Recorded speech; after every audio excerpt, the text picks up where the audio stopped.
ہجرت سے چند دن پہلے نا خانہ کعبہ کو اندر سے دیکھنے کا دل کیا میرے نبی پاک کا، کیا مجھے مکہ چھوڑ کے مدینہ طیبہ جانا ہے تو میں ذرا کعبہ معظمہ کے اندر سے زیارت کر لوں۔ عثمان بن طلحہ ایک شخص تھا جو کلید بردار تھا، جس کے پاس خانہ کعبہ کی چابی ہوتی۔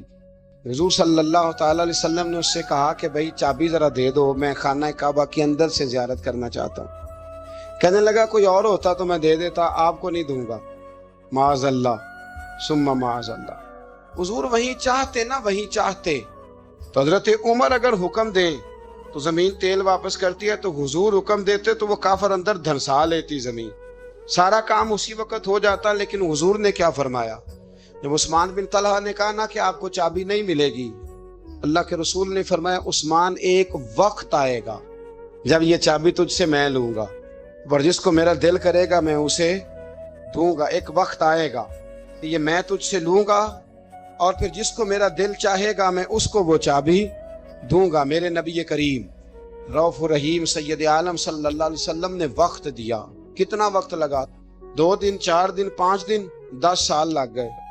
حضور نے مکہ کو فتح کیا، حضور تشریف لائے، وہی چابی عثمان بن طلحہ کے پاس تھی۔ محبوب کریم نے بت توڑنے تھے، کعبہ کو ان سے پاک کرنا تھا، فرمایا لاؤ نا چابی کدھر ہے؟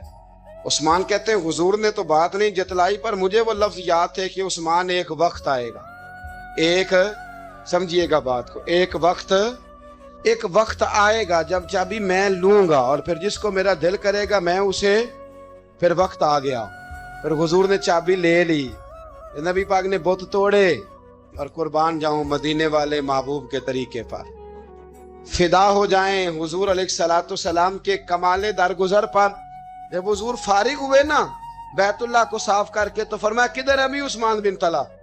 وہ آئے تو حضور فرمانے لگے یہ چابی پہلے تیری خاندانی وراثت تھی، پھر میں نے اپنے وعدے کے مطابق لے لی، اب میں تمہیں واپس کر رہا ہوں، اب یہ چابی میں تمہیں واپس کر رہا ہوں، میں یہ چابی میں تمہیں دے رہا ہوں، لہذا اب تیری نسل سے بھی قیامت تک کوئی نہیں لے گا، میں تمہیں یہ چابی دے رہا ہوں۔ تو بھائی وقت کا انتظار کرے۔